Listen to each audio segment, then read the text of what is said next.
There's a clear double standard between the left and the right.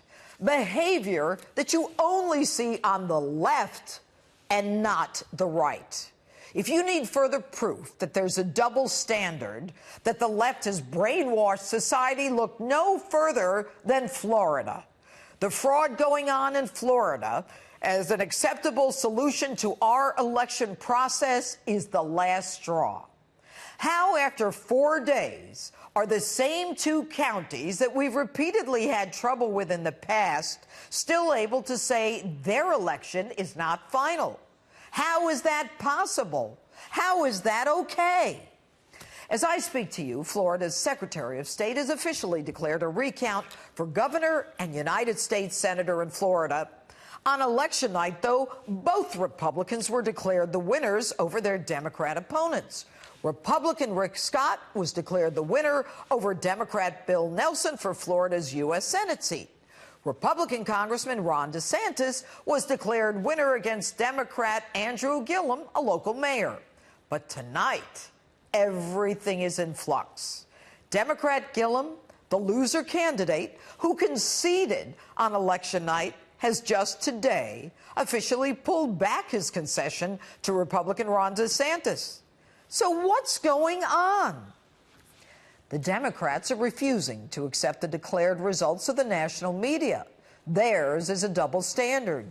You say we lost, we'll say we won, and in the words of DNC lawyer Mark Elias, an operative from Clinton Fusion GPS, Christopher Steele fraudulent dossier intended also to disenfranchise us on a national presidential election, we'll do a recount and we will win. So how do they do this? Lo and behold, they find missing ballots. And where do they find these ballots? In deep blue counties run by Democrats in Florida, Broward and Palm Beach. Now, Broward and Palm Beach counties may sound familiar to you because in 2000 there was a hand recount in Palm Beach County because the Democrats didn't want to accept the results of a presidential election. In 2006, there was another recount started by the Democrats.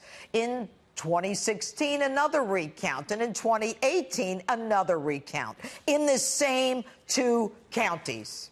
Now, folks, there are 3,141 counties and county equivalents in the United States.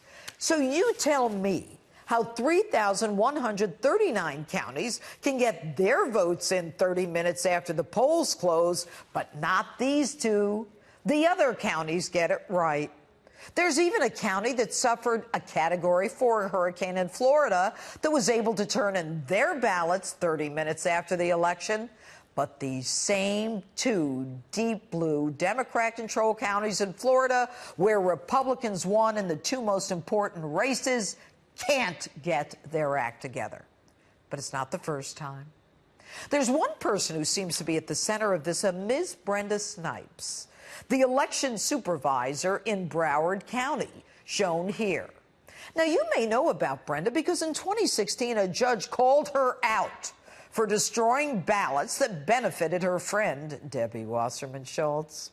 So election night, Broward reports thousands of votes, 634,000, and now there are reportedly thousands more votes. You're kidding, right? A primer. Every county is supposed to hand in all early voting and absentee ballots within 30 minutes of the polls closing.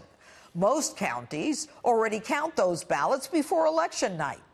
But now in a lawsuit brought against Ms. Snipes, Governor Scott argues that Snipes is refusing to comply with a campaign request for voter and ballot information. At an emergency hearing yesterday in Florida, the governor asked the court to have Ms. Snipes turn over records detailing how she counts and collects ballots. Snipes, as might be expected, is refusing to turn over the records, saying it's inappropriate for a court to intervene this time simply because Scott wants the counting process sped up.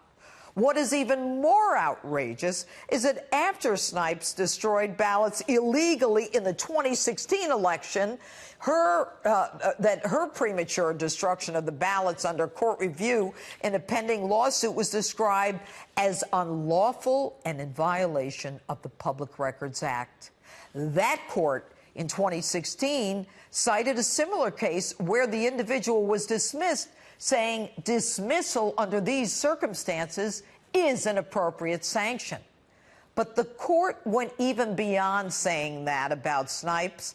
They said her violation was twofold. Number one, Snipes violated state and federal retention requirements. And number two, Snipes violated the affirmative responsibility to preserve evidence. Why was this woman not fired? Yet today, Miss Snipes lives on to mess up yet another or overturn yet another election in Florida.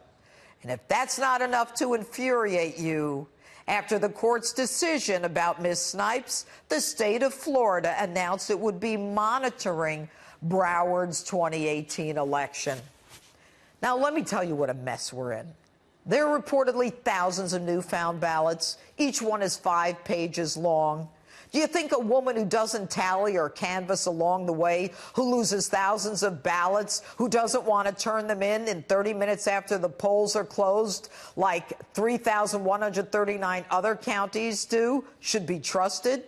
Do you think she should be allowed to view 5 times, because that's how long the ballots are, 5 pages of thousands and thousands of missing ballots?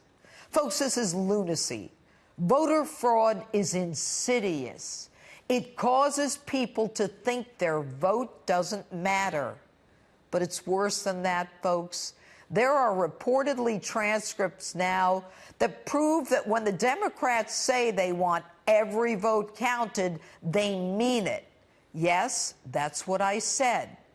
But it's not just your votes. It's illegals' votes that some lawyers in these canvassing hearings for Democrats want counted.